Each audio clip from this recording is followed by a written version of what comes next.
በስመ አብ ወወልድ ወመንፈስ ቅዱስ አሐዱ አምላክ አሜን። ቅዱስ አምላካችን እግዚአብሔር የተወደድክ የተባረክ ምስጋና ገንዘብ የሆነ የመላእክት አለቆች የሚያመሰግኑ፣ ኃይላት ስልጣናት የሚያመሰግኑ፣ ሊቃናት የሚያመሰግኑ፣ ነገደ መላእክት የሚያመሰግኑ፣ የዳነ ሕዝብ የሚያመሰግን፣ ቤተክርስቲያን የምታመሰግን፣ እኛም እናመሰግንሃለን። ቤታችንን ታመሰግናለች፣ ነፍሳችን ታመሰግናለች፣ ጉልበታችን፣ ሕይወታችን፣ ዘመናችን ታመሰግናለች። በጌታችን በኢየሱስ ክርስቶስ የዘላለም አምላክ እግዚአብሔር በከፍታ የምትኖር፣ በብርሃን ተራሮች የምትኖር፣ በአርያም ሰማይ የምትኖር፣ በመካከላችን የምትኖር የድሆች ወዳጅ የምስኪኖች አምላክ እግዚአብሔር እናመሰግናለን። ስላሳለፍነው በሕይወታችን ስላረክልን፣ ስለመጣንበት መንገድ ሁሉ እናመሰግናለን። በጎና ቸር ስለምታደርግ እናመሰግናለን። አቤቱ ማናስበውና ማናየውን አድርገህ ሕይወታችን ፊት ለፊት ዘመናችንም ስለምታስገርመን እናመሰግናለን። ቀሪውን ጊዜያችን በቅዱስ መንፈስ ባርክ። በጌታችን በአምላካችን በጌታችን በኢየሱስ ክርስቶስ ስም በእርሱ ያለ ክብር ለአብ ለመንፈስ ቅዱስ ይገባል፣ ዛሬም ዘወትርም ለዘላለም አሜን።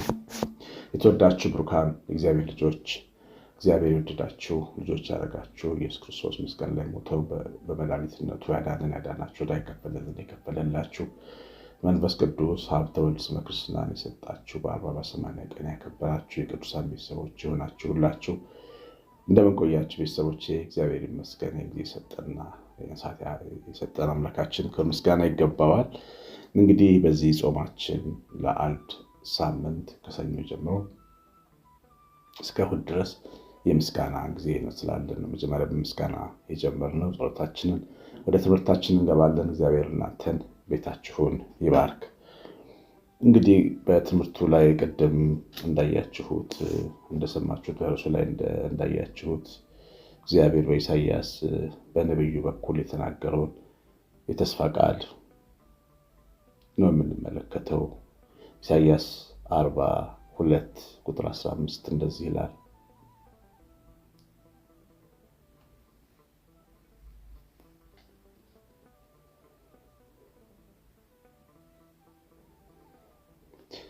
ተራሮችን ኮረብቶችን አፈርሳለሁ፣ ቡቃያዎችንም ሁሉ አደርቃለሁ፣ ወንዞች ደሴቶችን ሁሉ አደርጋለሁ፣ ኩሬዎችንም አደርቃለሁ። ዕውሮችን በማያውቋት መንገድ አመጣቸዋለሁ፣ በማያውቋትም ጎዳና እመራቸዋለሁ። በፊታቸው ጨለማ ብርሃን አደርጋለሁ፣ ጠማማውንም አቀናለሁ። እንግዲህ በፊታቸው ጠማማውን መንገድ ቀና አደርጋለሁ የሚለውን ሀሳብ ነው በደንብ አተኩረን የምናየው።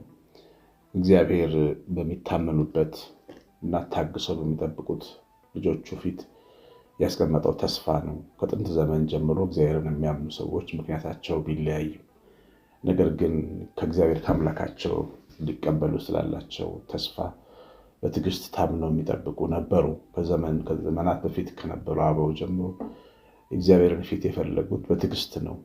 እግዚአብሔር ጥድፍ ከሚሉ ሰዎች ጋር አይደለም የሚሰራው፣ ከሚታገሱ ነገራቸውን ከእግዚአብሔር ፍቃድ አንጻር ከሚጠብቁ ቅዱሳን አባቶቻችን ጋር ነው የሰራው። እነዚህ ሰዎች አንዳንዴ በሰው ፊት ማስተዋል የሌላቸው ሰነፎች ተብለው ሊቆጠሩ ይችላሉ። እግዚአብሔር የሚጠብቁ ሰዎች እንደ ሞኞች ይቆጠራሉ።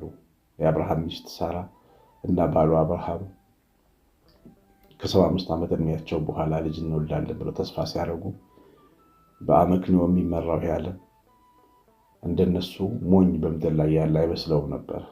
እነዚህ ሰዎች ዕውሮች ይመስሉት ነበር። የማይሰሙ ምክር የማይሰሙ ደንቆሮዎች ይመስሉት ነበር። ምክንያቱም አብርሃም መካሪ አላጣም። ብዙ ሴቶች አሉ በከነዓን ምድር፣ በጣም ብዙ መልካም ሴቶች አሉ። አንድ ጊዜ ገብቶ ከአጋር ጋር እኮ አንድ ጊዜ ነው ጽንስ የተጸነሰው። በአንድ ጊዜ መውለድ የሚችል ብርቱ ሰው ነው አብርሃም። ለምንድን ነው ከሳራ ጋር ተቀምጦ ቢጨነቀው? ለምን ይታወቃል? ለምን ያለ ወራሽ ቀራለሁ ይላል? ለምን እንደዛ ትላለህ? ለምን ዞር አትልም? በአንተ ደረጃ አንተ ባለጸጋ ከበርቴ ሽማግሌ ነህ።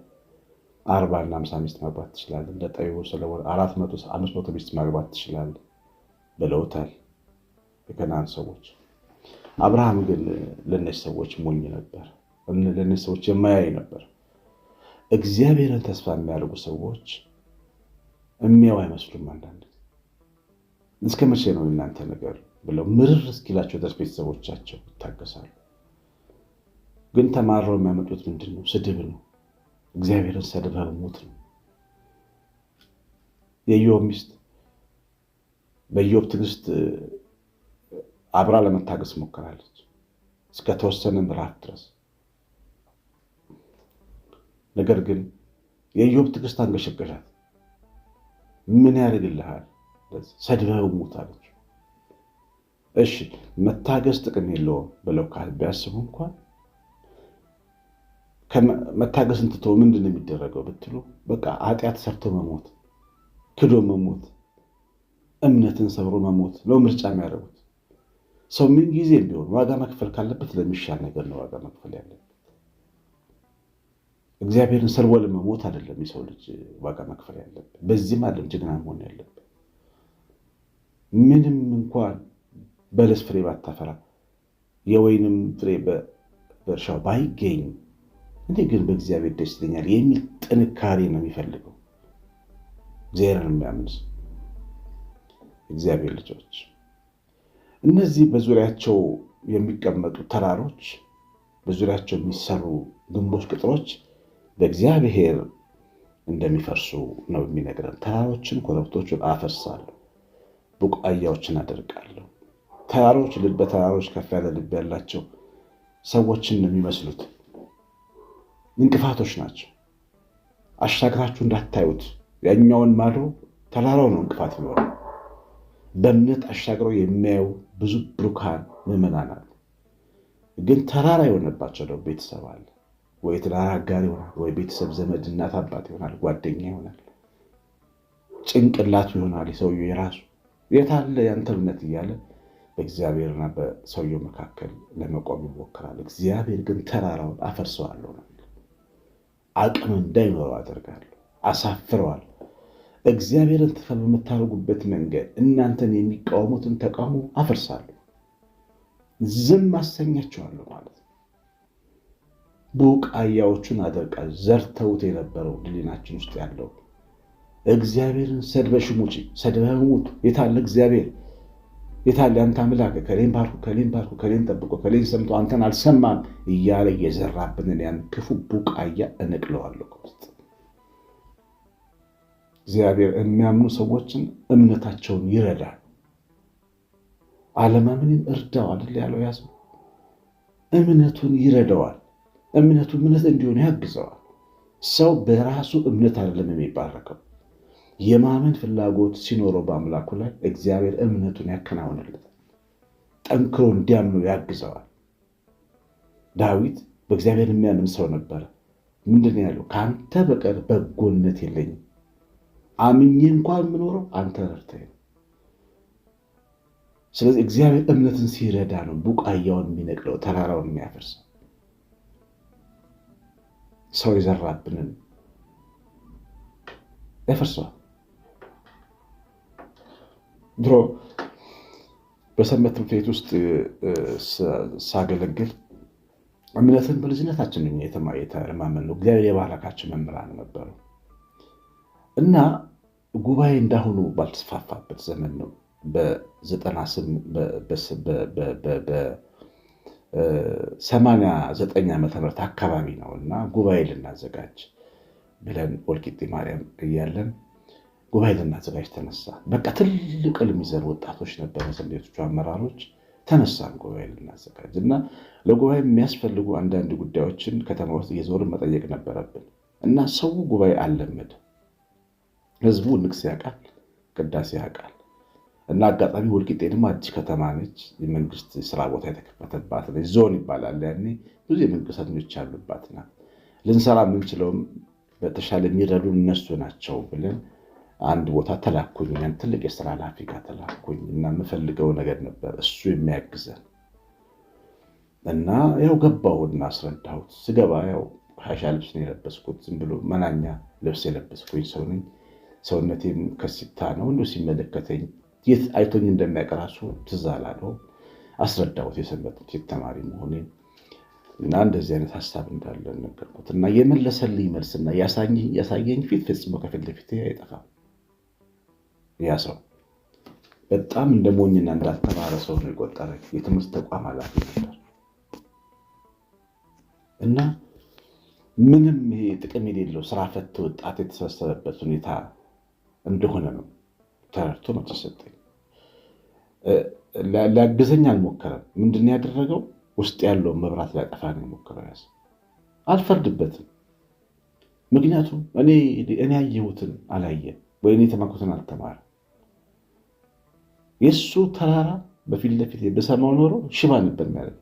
ተራራን ያሳየኝ፣ ዘር ነው የዘራብኝ የማይሆን እንደሆነ አርፈን እንድንቀመጥ። ግን እኛ አርፈን አልተቀመጥ። እግዚአብሔር ውስጣችን የተዘራውን ያን ቡቃያ ነቀል፣ ተራራችንን አፈረሰ። ታሪካዊ ጉባኤ አዘጋጅተን፣ ድንቅ ጉባኤ አዘጋጅተን ዘበነ ለማ ነበር ያን የጋበዝነው። ትልልቅ መምህራን ከየት እንደምናውቃቸው እራሱ አላስታውስም። አምጥተን ጉባኤ አዘጋጅ።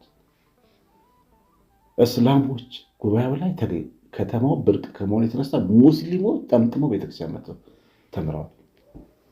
አረሰው። እግዚአብሔር እምነትን ይረዳል። እግዚአብሔር ልጅ ብቻችንን አይተወንም። ማመን ቀላል ስለ አይደለም። እግዚአብሔር ተስፋ ማድረግ ቀላል ስለ ተስፋ እንድናደርገው ይረዳናል። እያችሁ እና ኢሳይያስ ላይ እግዚአብሔር የሚናገረው ተራሮችን አፈርሳለሁ፣ ቡቃያዎችን ነቅላለሁ፣ ኮሬዎችን፣ እውሮችን በማያውቁት መንገድ አመጣቸዋለሁ፣ በማያውቋት ጎዳና እመራቸዋለሁ፣ በፊታቸው ጨለማውን ብርሃን አደርጋለሁ። እውሮች አሁን ቅድም እንዳልኳቸው እኛ እንደ እውሮች ነው የምንታየው። እግዚአብሔርን ተስፋ የሚያደርግ ሰው እንደ እውር ነው የታየው። አብርሃም እንደ እውር ታይቷል። የአብርሃም አገር ሰዎች፣ የኡር አገር ሰዎች፣ የባቢሎን አገር ሰዎች ሞኙ አብርሃም ብለውታል። ይስሐቅ እንደ እውር ታይቷል። ያዕቆብ በተሰደደበት ሀገር ምንም እንደማይጠቅም ተራ ባሪያ እንደ እውር ታይቷል። ዮሴፍ እንደ እውር ታይቶ ታስሯል። ነገር ግን በማያውቁት መንገድ መርቶ እግዚአብሔር ለክብር አብቅቷቸዋል። እግዚአብሔር ይህንን ያደርጋል። ዛሬ የታመነ አምላክ የእነሱ አምላክ ነው። የኛ አምላክ ሕያው የሆነ የአብርሃም ይስሐቅ ያዕቆብ አምላክ፣ ተስፋ የምታረጊው አምላክ፣ ተስፋ የምታረገው አምላክ ወንድሜ እሱ ነው። ሰው በላቀው መንገድ፣ አንተ ግን በእምነት በተስፋ መንገድ ስትራመድ መንገድህን ሰዎች እንደ ዕውር ቢያዩት እንኳን ለዕውሮች እግዚአብሔር መውጫ አዘጋጅላቸዋል። ባላሰቡት መልካም መንገድ እመራቸዋለሁ። አይነ ስውርን የሚመራ መድኃኔዓለም ብቻ ነው። የእኛ የአይነ ስውራን ተስፋ እሱ ነው። አይኖቻችንን ጨፍነን ለምናምነው ተስፋ እሱ ነው። አይነ ስውር መንገድ ላይ ሲሄድ እገረማለሁ ሁሌ። ማን መርቶት ቤቱ ገባላል? ትራንስፖርቱ ውር ዋይ በሚልበት ከተማ ውስጥ አይነ ስውራን ተራምዶ ቤታቸው ሲገቡ ስታዩ እንዴት ገቡ ትላላችሁ? መሪያቸው እግዚአብሔር ነው።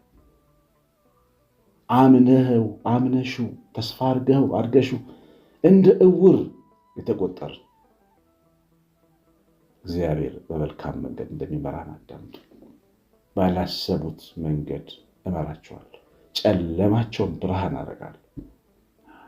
እግዚአብሔር በዘመኔ ሲያደርግ እኔ በዓይኔ በብረቱ አይቻለሁ። ከኔ የተሻለ ደግሞ እናንተም አይታችኋል። አይሆንም የተባለው ሆኖ ይሳቁብን አፍረው ተገርመው ተምረው በእኛ የእግዚአብሔርን ድንቅ ስራ አይተው ማዳኑን አይተው መድረሱን ትድግናውን አይተው በሕይወታችን የተማሩብን ብዙ ሰዎች አሉ። እግዚአብሔርን ተስፋ ማድረግ ሞኝነት አይደለም። እግዚአብሔርን ማመን ክብር ነው። ዓይንን ጨፍኖ ወደ እግዚአብሔር መሄድ ክብር ነው። እምነት ዓይንን ጨፍኖ መሮጥ ነው ይባላል። እግዚአብሔርን ተስፋ ማድረግ ተስፋ አድርጎ መንቀሳቀስ፣ እግዚአብሔርን መጠበቅ። እኛ ባሮች ነን፣ ልጆች ብንሆንም ባሮች ነን። ባሪያ ደግሞ ጌታ እስኪለው ይጠብቃል። ሂድ እስኪለው ይሄዳል፣ ይታገሳል። ብላ እስኪለው ይጠብቃል። መብራት በሚይዝበት ሰዓት እራት አይበላም። እራት እስኪበላበት መብራት ይይዛል ባሪያ። በመብራቱ ጊዜ እራት አልበላውም ብሎ አይነጫነጭም። እረፍት ሲሰጠው ደግሞ እንጀራውን ይበላል። እግዚአብሔር ታማኝ ነው። እግዚአብሔር ልጅ በሕይወታችን ሁሉ አምላካችን የታመነ ነው። የማታስቡትን ብርሃን በፊት ለፊታችሁ ያደርጋል። አሜን ብላችሁ አምናችሁ ውጡ። ማታስቡትን ብርሃን ከፊት ለፊታችሁ ያደርጋል። ታማኝ አምላካችን ለዕውሮች የማያስቡትን ብርሃን አወጣላችኋለሁ ይላል። ሰማነውን በልቦናችን ጻፍልን። እግዚአብሔር ከሁላችን ጋር ይሁን። እመቤታችን በረከት የምላት ጥበቃ አብሮን ይሁን። በትምህርቱ ኮሜንት አድርጋችሁ ጽፋችሁ መርቃችሁ ውጡ። ላይክ የሚለውን በትን ተጫኑት። እግዚአብሔር እናንተ ዘራቸውን ይባርክ። ቀሲስ አሸናፊ ገብረማርያም ነኝ። ሰላም